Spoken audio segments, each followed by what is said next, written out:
என் அருமை உலகத்தமிழ் மக்களே, தாய்மார்களே, பெரியோர்களே, சிறார்களே, என் அருமை சீடர்களே, யோக நண்பர்களே, யோக விரும்பிகளே, உங்கள் அனைவருக்கும் என் இனிய காலை வணக்கம். கலைஞர் தொலைக்காட்சி நிகழ்ச்சியில் நலமுடன் வாழ என்னும் பிரிவில் யோகாசனத்திற்கு அதிக முக்கியத்துவம் கொடுத்திருப்பதை நீங்கள் அறிவீர்கள்.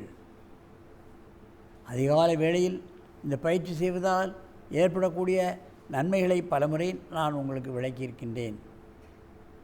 மற்ற விளையாட்டுகளுக்கெல்லாம் ஃபுட்பால் விளையாடுவதோ, பாஸ்கெட் பால் விளையாடுவதோ, கிரிக்கெட் விளையாடுவதோ எல்லாராலும் முடியாது. அதெல்லாம் பணக்கார விளையாட்டு.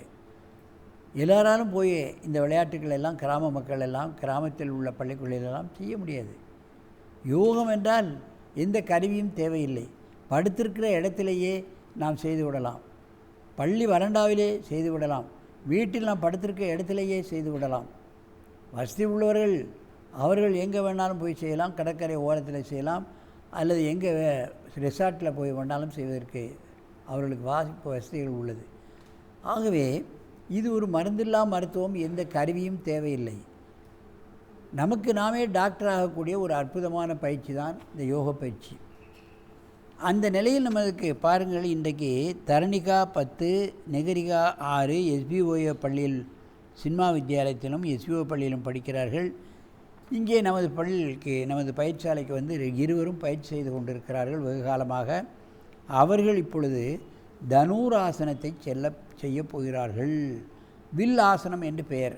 என் அருமை குழந்தைகளே, நீங்கள் பத்மாசனத்தை கலைத்து விட்டு அப்படியே குப்புறப்படுங்க.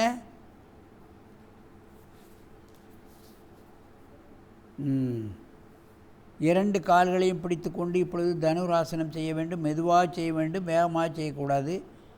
காலை மெதுவாக பின்னால் இழுக்கணும், தலையை மேலே தூக்கணும். காலை இழுங்க, தலையை தூக்குங்க.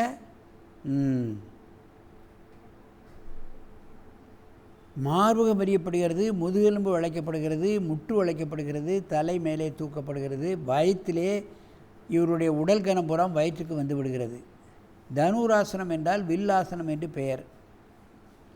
அம்பு வந்து எதிரிகளை கொல்லும். இந்த தனுராசனம் நோய்களை கொல்லும்.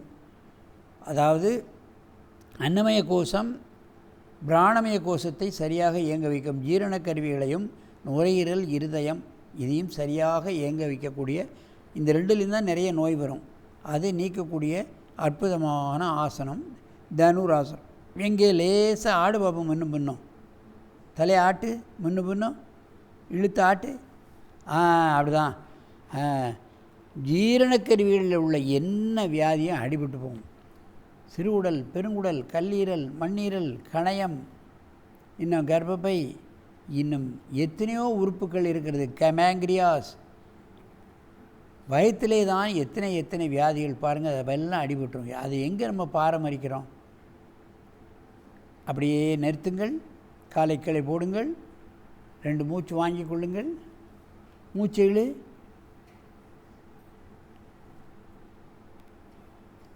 மீண்டும் ஒரு முறை இந்த ஆசனத்தை செய்யுங்கள். காலை பிடிங்க. சின்ன குழந்தைகள் காலை பிடித்து விடும். வயோதிகர்கள், குண்டானவர்கள், முடியாதவர்கள், நீ இழுத்து பண்ணுமா காலை எழு. அவர்களெல்லாம் காலை எட்டி பிடிக்கவே முடியாது.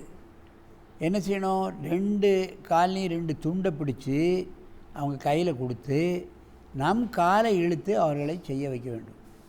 ரொம்ப குண்டாக இருப்பாங்க, காலே எட்டாது, பிடிக்க முடியாது.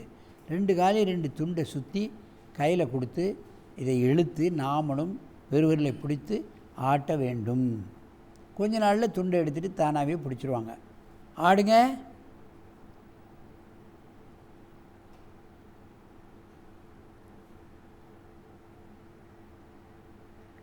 வயிற்றிலே உள்ள அத்தனை ஜீரணக்கருவிகள், சிறுகுடல், பெருங்குடல், கல்லீரல், மண்ணீரல், கணையம், பேங்கிரியாஸ் எல்லாமே கசக்கப்பட்டு அது தூண்டப்பட்டு சரியாக வேலை செய்யக்கூடிய தன்மையை இந்த ஆசனம் செய்கிறது. நிறுத்துங்க. நிறுத்திடுங்க. விட்டுரு. நன்றாக மூச்சை இழுத்து கொள்ளுங்கள். இப்பொழுது ஒருவருக்கொருவர் நேராக பார்த்து இந்த ஆசனத்தை செய்ய வேண்டும். திரும்ப அப்படியே படுங்க.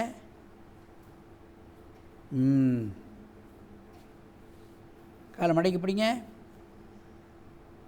நல்ல காலை பின்னால் இழுக்கணும், தலையை மேலே தூக்கணும். வெகு காலமாக பழகிற காரணத்தில் பூரணமாக செய்யுது தனுராசனம். காலை எழு, பின்னால் தலையை தூக்கு, நல்லா ஆட்டு, அப்படிதான் பாருங்கள், பூரணமாக செய்யுது. வயிறு பெரிதாக இருப்பவர்கள், குண்டாக இருப்பவர்கள் இந்த ஆசனத்தை கண்டிப்பாக செய்யணும். வயிறு பெரிதாக பெரிதாக முன்வர அவர்கள் ஆரோக்கியத்தில் பின்தங்கி பின்னால் போய்விடுகிறார்கள் என்று அர்த்தம். எந்த நிலையிலும் வயிறு பெரிதாக கூடாது. பெரிதாகலாம், எப்போ ஆகலாம்? கல்யாணம் ஆகி ப்ரெக்னென்ட் ஆனால் வயிறு பெரிதாகலாம் பெண்களுக்கு.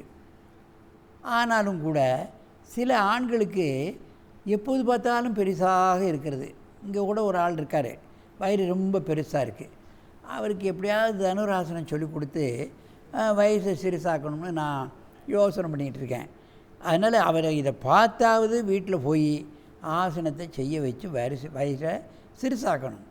வயிறு பெரிதாகவே ஆக விடப்படாது. விட்டு நிறுத்துங்க. நல்லா பண்ணிகிட்டே எந்திரிச்சு பத்மாசனத்தில் உட்காருங்க. நேரே உட்காருங்க, கம்பீரமாக. என் அருமை பெரியவர்களே, தாய்மார்களே, எந்த நிலையிலையும் ஆண்களாகட்டும் பெண்களாகட்டும் வயிறு பெரிதாகக்கூடாது, பெரிதாக விடவே கூடாது. குழந்தைகள் கூட அப்பாட்ட கேட்கும், என்னம்மா அம்மா குழந்தை பெற்றோடனே வயிறு சிறுசாகிட்டு, ஏன்ப்பா நீங்கள் எப்போ குழந்தை பெற போறியோ உங்களுக்கு வயிறு ரொம்ப பெருசாக இருக்க அப்படின்னு அப்பாவை பார்த்து கேட்கு. இவர் பெர்மனண்ட்டாகவே ப்ரெக்னென்ட் ஆகிருக்கார். அது என்ன செய்யுது? அதனால் யோகாசனங்கள் மூலமாகத்தான் இது போன்ற நிலைகளை மாற்ற முடியுமே தவிர இதுக்கு மருந்து மாத்திரையே கிடையாது. ஆகவே இது போன்ற ஆசனங்களை எல்லா தரப்பினரும் பழகி வயிறை குறைத்து அவர்கள் ஆரோக்கியத்தை பெருக்கி நெடிது வாழ வேண்டும் என்று கேட்டு உங்களிடமிருந்து விடைபெறுவது ஆசனம் ஆண்டியப்பன். வணக்கம்.